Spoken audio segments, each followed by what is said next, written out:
हरियाणा में सिख श्रद्धालुओं की आस्था से जुड़ा एक बड़ा मुद्दा गर्मा गया है। पाकिस्तान स्थित गुरुधामों के दर्शन के लिए रवाना हुए हरियाणा के 94 श्रद्धालुओं को वाघा बॉर्डर से ही वापस लौटना पड़ा। अब इस मामले को लेकर शिरोमणि अकाली दल हरियाणा ने मोर्चा खोल दिया है। कुरुक्षेत्र समेत कई जिलों में मुख्यमंत्री के नाम डीसी को ज्ञापन सौंपकर लापरवाही बरतने वाले अधिकारियों पर कार्रवाई की मांग की गई है। बता दें कि पाकिस्तान के गुरुधामों के दर्शन के लिए 9 जून को हरियाणा से 94 सिख श्रद्धालुओं का जत्था रवाना हुआ था। इन श्रद्धालुओं को वाघा बॉर्डर के रास्ते पाकिस्तान में प्रवेश करना था और 19 जून को वापस लौटना था, मगर पाकिस्तान में प्रवेश से पहले ही सभी श्रद्धालुओं को रोक दिया गया, जिसके बाद उन्हें निराश होकर अपने अपने जिलों में लौटना पड़ा। मीडिया से बातचीत करते हुए श्रद्धालुओं ने अपनी पीड़ा जाहिर की। श्रद्धालुओं का कहना है कि गुरुधामों के दर्शन न कर पाने से उनकी धार्मिक भावनाएं आहत हुई हैं।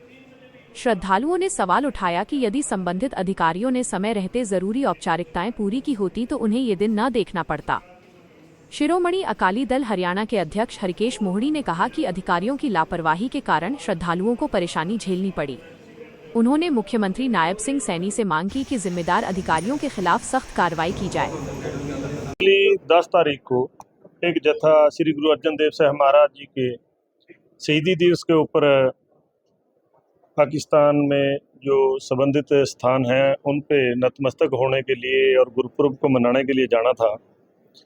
लेकिन वो जत्था जैसे ही बॉर्डर पे पहुंचा, वहाँ बीएसएफ होती है, बॉर्डर सिक्योरिटी फोर्स, उस फोर्स ने कहा कि आपकी लिस्ट यहाँ पर नहीं आई। और इस पूरे घटनाक्रम में से मैं खुद उस जत्थे के अंदर शामिल था, जिस कारण से मेरे को पूरी जानकारी है। जब भी कोई जत्था जाता है, जब से देश दो फाड़ हुआ, पाकिस्तान और हिंदुस्तान दो बने, उसके बाद 2 टुकड़े होने के बाद हर साल हर पर्व पे जत्था जाता है। और जब जैसे ही जत्था जाता है, उस जत्थे के जाने से पहले मौजूदा सरकार एक नोटिफिकेशन जारी करती है हर एक जिले के डीसी के द्वारा।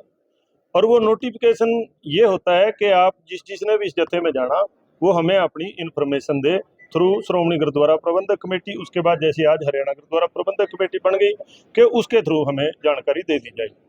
तो जिन श्रद्धालुओं ने जाना, उन्होंने अपने पासपोर्ट, अपने डॉक्यूमेंट, अपना आधार कार्ड या जो भी जानकारी थी हरियाणा गुरुद्वारा प्रबंधक कमेटी को दे दी। हरियाणा गुरुद्वारा प्रबंधक कमेटी ने वो जानकारियाँ डीसी ऑफिस और एसपी ऑफिस, वो जिस तरीके से भी जाती हैं, उन्होंने भेज दी। और बाकी का जो काम है, हाई कमीशन पाकिस्तान को उन्होंने अपनी जो पूरी जानकारी देनी होती है कि ये लोग वहाँ पर जाएंगे, और उन्होंने वो वहाँ पर प्रॉपर दे दी। और उसी का नतीजा है कि वीजा लग के आ गया। अब यहाँ जो जत्था जा नहीं सका, इसके पीछे कारण क्या क्या है? मेरी समझ के अनुसार कारण ये है, नोटिफिकेशन सबसे पहले सरकार ने बहुत लेट किया। हरियाणा सरकार ने, पंजाब सरकार ने 1 महीना पहले कर दिया, दिल्ली सरकार ने भी 1 महीना पहले कर दिया, यानी कि 1.5 महीने का टाइम इसके अंदर चाहिए होता है।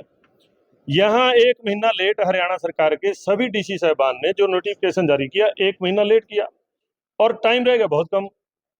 तो जो गुरुद्वारा प्रबंधक कमेटी की जिम्मेदारी थी, मैं साफ तौर पर सच्चाई सामने, आपने सवाल किया है कि सच्चाई होनी चाहिए। 7-8 दिन का 10 दिन का टाइम था, उसके अंदर पूरी जानकारी कलेक्ट करने के बाद उन्होंने जो भी जानकारी थी वो पाकिस्तान हाई कमीशन को भेजी, जैसे इनको भेजी। अगर जानकारी किसी को ना गई होती सरकार को, तो जो पुलिस वेरिफिकेशन हुई है सभी की हुई, वो कैसी होगी बिना जानकारी के? अगर पुलिस वेरिफिकेशन होगी और हाई कमीशन को भी पूरी जानकारी चली गई, इसका मतलब हरियाणा गुरुद्वारा प्रबंधक कमेटी ने अपना काम निपटा दिया है। किसी अधिकारी का कोई इसमें दोष नहीं है। तभी वीजे लग करके आए, वेरिफिकेशन पुलिस की होती है और उसके बाद हाई कमीशन तभी वीजा देता है।